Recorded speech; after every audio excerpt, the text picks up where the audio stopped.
The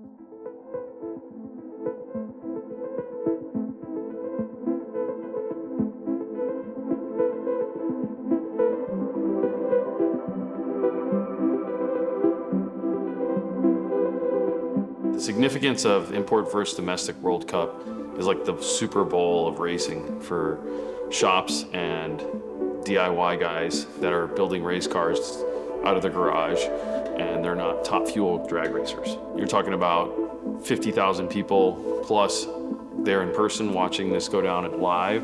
And then when you factor in the people that are watching on TV and online live, we're talking in the millions.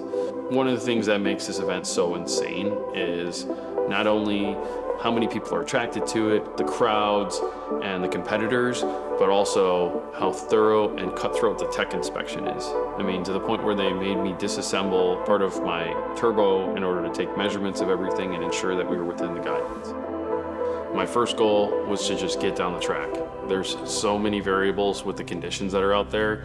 Normally when you're at a racetrack, everything's about how good the air is. And you're dealing with density altitude, which is essentially a calculation that tells you what the environment's like. Are you above, below sea level, how far above sea level you are? And it really does translate directly into the times that you run. The better the air, the faster you're gonna go. Most tracks are 1,500 to 5,000 feet above sea level. When you go to World Cup, you're 1,500 feet below sea level. So the cars are literally shaving 0.2 to 0.3 of a second right off their time. And that's if you can get it dialed in.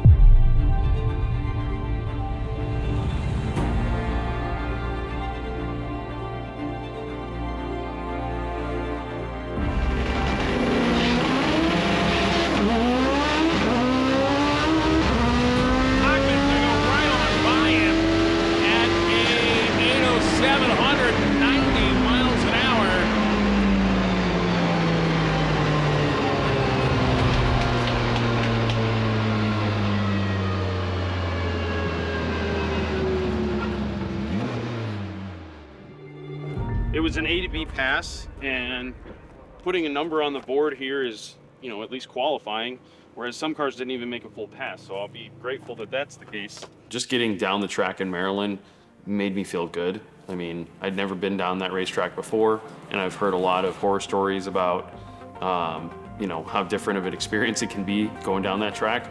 But just running an 8.0, which was close enough to a 7 for me on my first pass with a basic tune in it, was good enough. So it gave me the confidence boost that I needed, and I knew from that point forward I wanted to be running 7s for the rest of the weekend, especially since the crowds were starting to roll in, and in front of a crowd, that was my ultimate goal.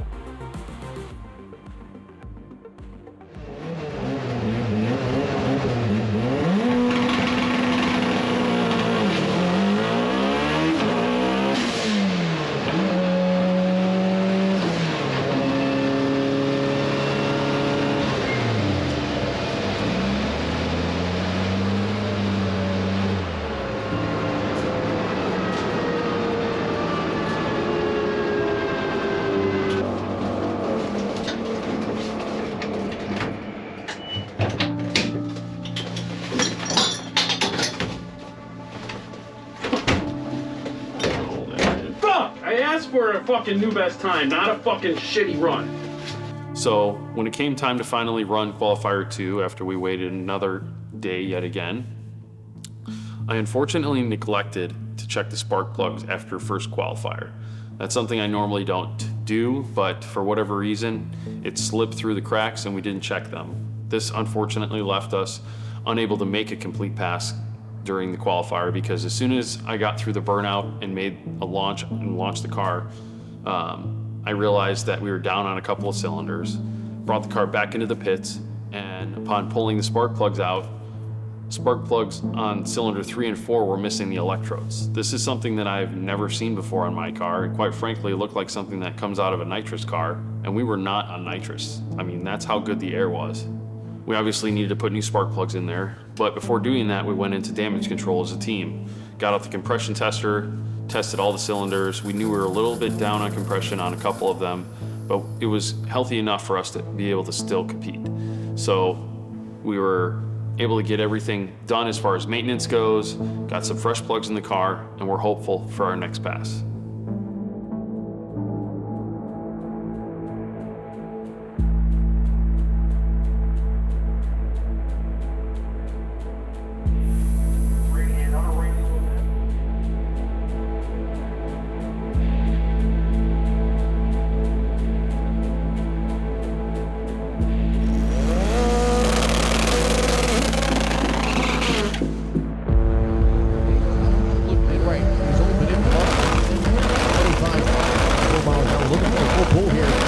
The quarter mile.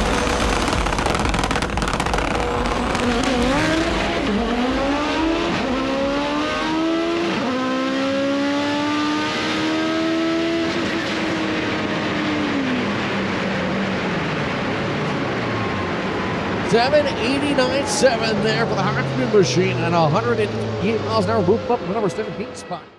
First 7-second pass. Dude, after all that waiting. After all that waiting. Coming into qualifier number 4, where we were going to make our second and final qualifier pass for this event, I really didn't know what to expect. We knew we were down a little bit on compression, but we went up to the line, threw it down, ended up running a 789 at 188. Unfortunately, on the top end of the track, the car shut down on its own, and I knew that there was something wrong. Even though it felt great to make my first 7-second pass down this track, I knew that rolling into the pits, we had a lot of work ahead of ourselves. Once again, missing spark plug electrodes on 3 and 4. We knew we had a serious issue. Not only that, but we were zero compression on those cylinders. At this point, we knew we were going to be working late into the evening, getting the head off and seeing what was going on. So this is where I brought Harley and Tony in, Tony being my right hand and Harley being my left. We started ripping off the turbo kit, getting the intake manifold off, pulling the timing components off, draining all the fluids, and essentially getting that head ripped off as quickly as we could. We were working late into the evening to get this done. As soon as we got the cylinder head off, we could see that we had torched the cylinder head really bad between cylinders 3 and 4. The fire rings were missing a huge section of them, and we didn't really know what to expect at that point. All we knew was that we had a fresh set of fire rings on hand and a fresh gasket, and we were going to do our best to try and put it back together. Luckily, it seemed like everything was going to seal good except for the cylinder walls. The cylinder walls had some leftover material from whatever damage we sustained, and the only way to remove it was using some unconventional methods in the pits. This consisted of a cordless Dremel that we had borrowed from the RRT Motorsports camp and a flap disc in order to remove the material on the cylinder wall, and then using some fine grit sandpaper to cross hatch things since we didn't have a hone in hand. But after everything went back together, we were really hopeful at that point because the car ended up coming back together. Everything seemed like it sealed well, we had good compression, and the team was very hopeful at that point and very exhausted. So we're on the tail end of putting the car back together. We're going into our next qualifier, and we know there's something going on with the car, but we're not exactly sure what it is. It's at this point that I consult my trusted advisor, Devin Schultz, over at Boosted Performance, and he comes to me saying, hey, I've been thinking, the car is way beyond what it's really supposed to be able to do on ethanol. You're doing a lot with less at this point, and I think it's time that we mix in some methanol and start to transition. He went in, made some changes in the tune in order to accommodate and compensate for that, and being that we're still only on 4 injectors, we ended up bumping up our base fuel to try and make it work, because we were ultimately seeing injector duty cycle getting maxed out, and we needed to bump up the base pressure to ultimately increase the injector size and make this work.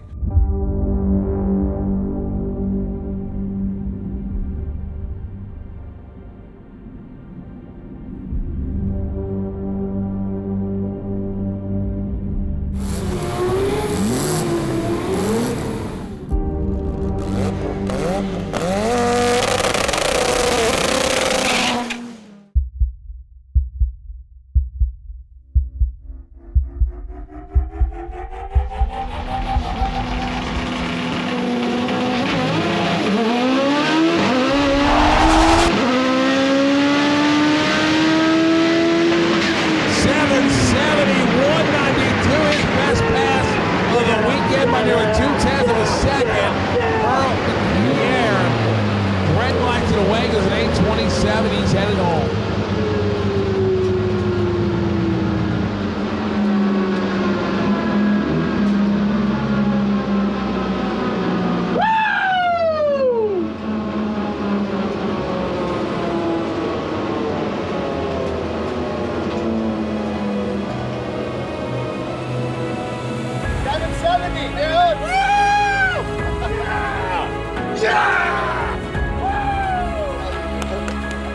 Let's get this thing hooked up and back to the pit.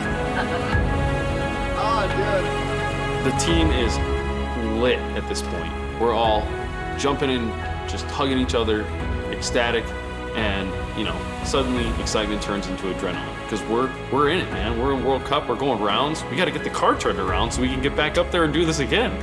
Get back into the pits, pull all the spark plugs. Thank you, God. All the electrodes are there. Devin's plan is working. This new fuel and the tune-up that he's thrown in it not only gave us our new best time, but we're able to keep going rounds without having major problems.